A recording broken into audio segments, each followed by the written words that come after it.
Good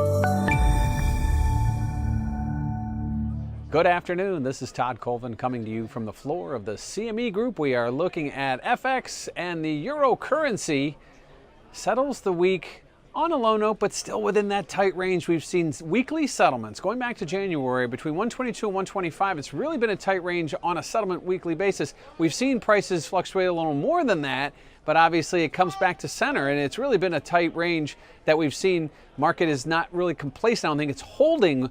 It's holding at these levels on these highs, but it's not showing any signs of breaking up or down. Just staying the course here, certainly right near that 50-day moving average. And if you look at what the ECB can do for that, well, the ECB is looking at the Fed's roadmap, and they're trying to do things the same way the Fed did, minus any of the mistakes, things like the taper tantrum and things like perhaps not signaling to the market what you might or might not do.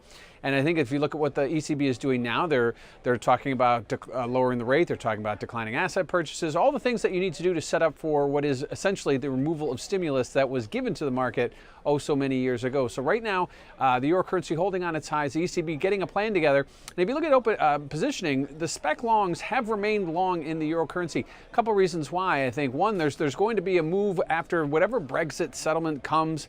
The euro is probably going to outperform the pound. So you're seeing buyers of the euro currency against the pound. Likewise, the dollar, while we see the Fed raising rates, while we see President Trump doing everything he can to get the economy back on track, we see the dollar continue to suffer. And so I think right now the dollar trade is such that you're going to be buying other currencies that are in the beginning stages of removing stimulus and raising rates, as opposed to the Fed, which is a little bit more mature right now. So selling dollars, selling pounds to buy euros is one of the reasons why I think the euro currency has been holding its level and staying in that very tight range on those higher levels. So right now, as we head into a holiday weekend, yeah, things aren't looking so bright for the euro currency today, but ultimately on a macro picture, it still remains very strong. The spec longs are holding on. Yes, they've been declining since the beginning of the year, but only ever so slightly. And I think as we move forward and get more clarity from the ECB, it will only enhance the euro based on what we've seen in the pound and the dollar. This is Todd Colvin coming to you from the floor of the CME Group.